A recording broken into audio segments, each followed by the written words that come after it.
अस्सलाम वालेकुम नाज़रीन, उम्मीद करता हूँ कि आप सब खैरियत से होंगे। नाज़रीन, शहरों में रहने वाले लोग अक्सर औक़ात तेज़ रोशनियों के बाइस आसमान पर झिलमिलाने वाले दीदा ज़ेब तारों, सैयारों और दीगर इजराम का मुशाहिदा करने से महरूम रहते हैं। लेकिन आजकल हमारे आसमान पर एक ऐसा नया कोमेट या दुमदार सितारा नुमायाँ हुआ है जिसे देखने के लिए थोड़ी सी मेहनत तो करनी पड़ सकती है। लेकिन अब अगर आप ये कोमेट इस मरतबा नहीं देख सके तो आपको इसके लिए 7000 साल तक इंतज़ार करना पड़ सकता है, जो कि शायद मुश्किल हो।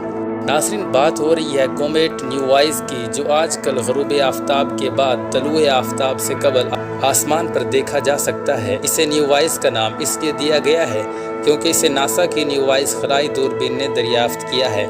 इसे कब देखना है, देखने के लिए कहाँ रुख करना होगा, ये सब जानेंगे। लेकिन उससे पहले कुछ कोमेट्स के बारे में कि कोमेट आखिर होते क्या हैं।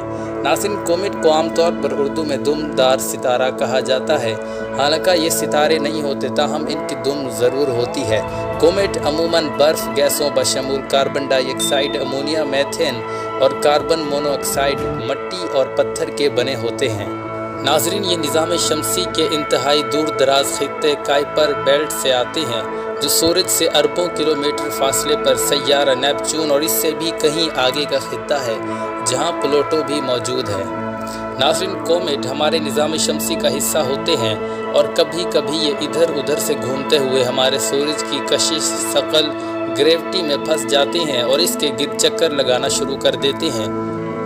ताहम जैसे जैसे ये हमारे निज़ाम शमसी के अंदरूनी हिस्से में दाखिल होते हैं, सूरज की ताबकारी से इनका दर्जा हरारत बढ़ने लगता है और मुंजमद होने की वजह से जो बर्फ़ और मिट्टी आपस में गूंथी हुई होती है वो उसके पीछे फैलने लगती है, और जब इस पर सूरज की रोशनी पड़ती है तो ये दुम की सूरत में हमें चमकती हुई नज़र आती है। नाज़रीन, पाकिस्तान और इंडिया से कोमेट न्यूवाइज़ कैसे देखा जाए। नाज़रीन, मार्च 2020 में दरियाफ्त होने वाला ये कोमेट इस वक्त सूरज के गिर्द अपना चक्कर लगा चुका है और अब वापस जा रहा है। इस वक्त इसे सुबह शाम दोनों औकात में देखा जा सकता है, ताहम सुबह के वक्त सूरज इसके नमूदार होने की थोड़ी देर बाद ही तलु हो जाएगा। इसलिए इसके काफ़ी रोशन होने के बावजूद इसे देखना एक इम्तिहान बन सकता है। नाज़रीन, उम्मीद करता हूँ कि आपको हमारी ये वीडियो पसंद आई होगी। इस वीडियो को लाइक करें, अपने दोस्तों के साथ शेयर करें और हमारे चैनल को सब्सक्राइब करें ताकि हमारी तमाम नई आने वाली वीडियोस आप तक बर वक्त पहुँच सके। मिलते हैं अगली वीडियो में, तब तक के लिए अल्लाह हाफिज़।